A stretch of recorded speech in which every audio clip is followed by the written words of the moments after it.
You ever walk up to your own front porch, bag in one hand, the air all crisp and gold around you, and suddenly realize you're about to get tossed out of your own life?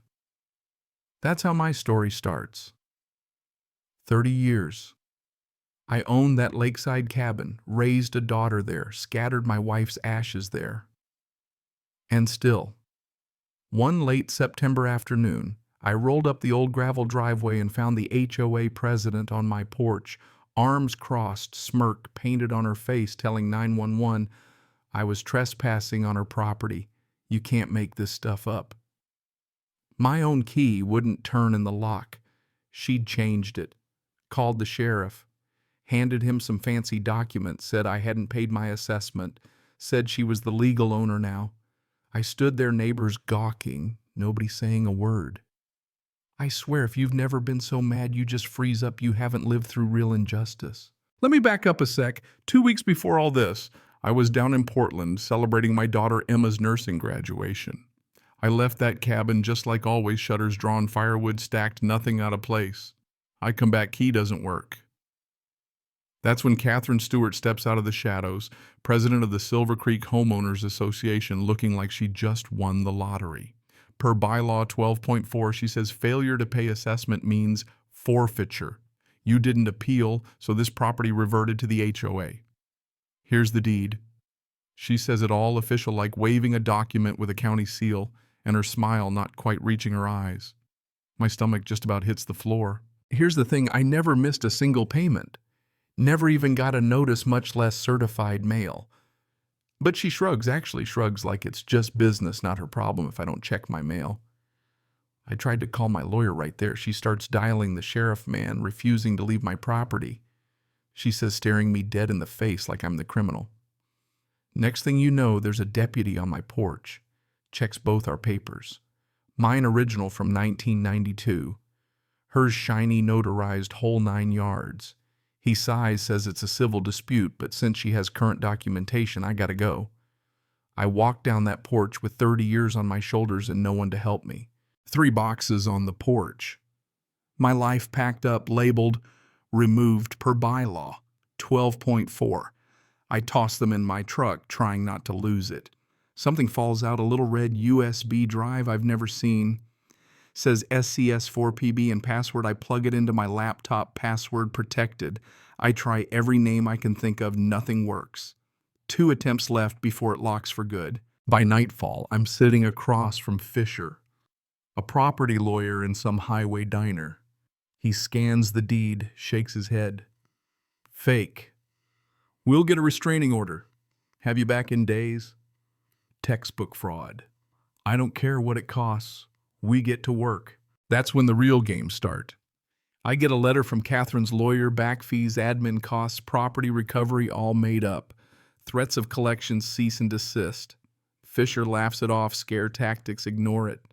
Next day, county inspectors crawling over my cabin. Anonymous complaint, he says. 3 hours, nothing out of code, just harassment. Then Dr. Warren, the document examiner, gives us the report, notary's signature, fake paper stock, doesn't match, seal is just a high-res photocopy. Slam dunk. Judge schedules a hearing for Monday morning. In court, it's me, Fisher, Catherine, and her lawyer, Marcus Hale, slick suit, real estate grifter, never met a property he couldn't flip. Judge Holland doesn't mess around. Reads Dr. Warren's report, looks at Catherine, and calls it forged deed, original title chain on my side. Temporary restraining order granted Catherine to hand over all keys in 24 hours. She looks like she's seen a ghost. I walk out feeling like I might just breathe again. But that's just round 1. The next day, I'm the star of the HOA newsletter. When court interference undermines community standards. No names, but it's about me. Neighborhood message board lights up my property's a threat. People want increased monitoring. Someone even sends me a photo of Emma and me at her graduation with a typed note. Your daughter has a bright future. Hospital background checks are very thorough. If that's not a threat, I don't know what is. That's when I realize Catherine won't stop. She'll burn everything down before she lets me win. Tom, my old neighbor, says, "You want real change, run for the board." Crazy, but maybe it's the only way.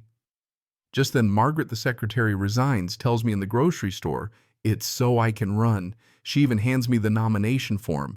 Someone needs to stand up to her. That's how I end up knocking doors, talking transparency, accountability, promising to audit the HOA and check the lake's ownership. Because Tom found an old map showing Silver Creek Lakes never actually belonged to the HOA.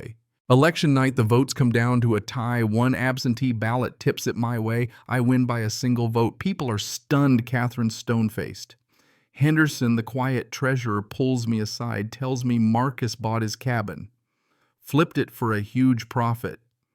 He's not just her lawyer, he's in on all the deals. I'm voting with you on the lake. First board meeting, I move for a full audit and a title search on the lake. Henderson seconds. Motion passes. Catherine's grip slips. After the meeting, I find a slip in my truck. Anonymous county records link. Thursday, soon p.m., Rosewood Cafe. Bring your camera. Inside access. Turns out someone's been feeding me evidence the whole time. A manila envelope under my door, printouts of Catherine and Marcus scheming fake invoices, even emails to a developer she was planning to sell the lake make a killing. The signature on the note matches Margaret's hand. Thursday, I get served joint defamation lawsuit from Catherine and Marcus, $50,000 damages. Fisher says it's a slap just to scare me, run up my legal fees. I don't blink. That red USB drive gnaws at me. 2 tries left. Margaret's little note about remove per bylaw 12.4 gives me the idea. I type it in periods and all. Boom, it opens recordings, financials, every dirty deal, every forged document. Margaret documented it all for 3 years. Audio files of Catherine and Marcus plotting, laughing about manipulating the board, covering up fake invoices. There's enough to sink a ship. Board meetings packed, live stream running. I lay it out. Lake's not ours to sell, $178,000 embezzled through a fake company, Catherine's own voice on tape. People lose it, half shocked, half furious. Marcus bails. Margaret stands up, admits she recorded everything. Catherine tried to frame her as the fall guy if it ever went bad. The whole room's buzzing, comments lighting up online. Director Pearson from the Clearwater Environmental Trust calls in state, has approved the lake transfer for conservation. Catherine's whole plan is dead.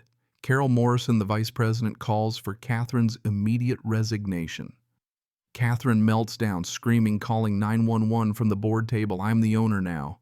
It's mine, right there on the live stream, 461 people watching.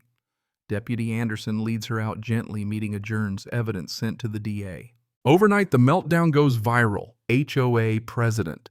Epic meltdown, 1 million views. People either cheering or cringing. Catherine's out, the DA files charges, embezzlement, forgery, fraud. She takes a plea deal, restitution therapy, no jail, but she loses everything. Margaret's elected president, reforms role in annual audits, transparency. Other HOAs start asking for advice. The lake gets renamed after my late wife, Sarah Bailey Memorial Lake. My grandkids swim in water that'll never be sold off or paved over. I get hired part-time as a community liaison. Emma visits, more the family comes together.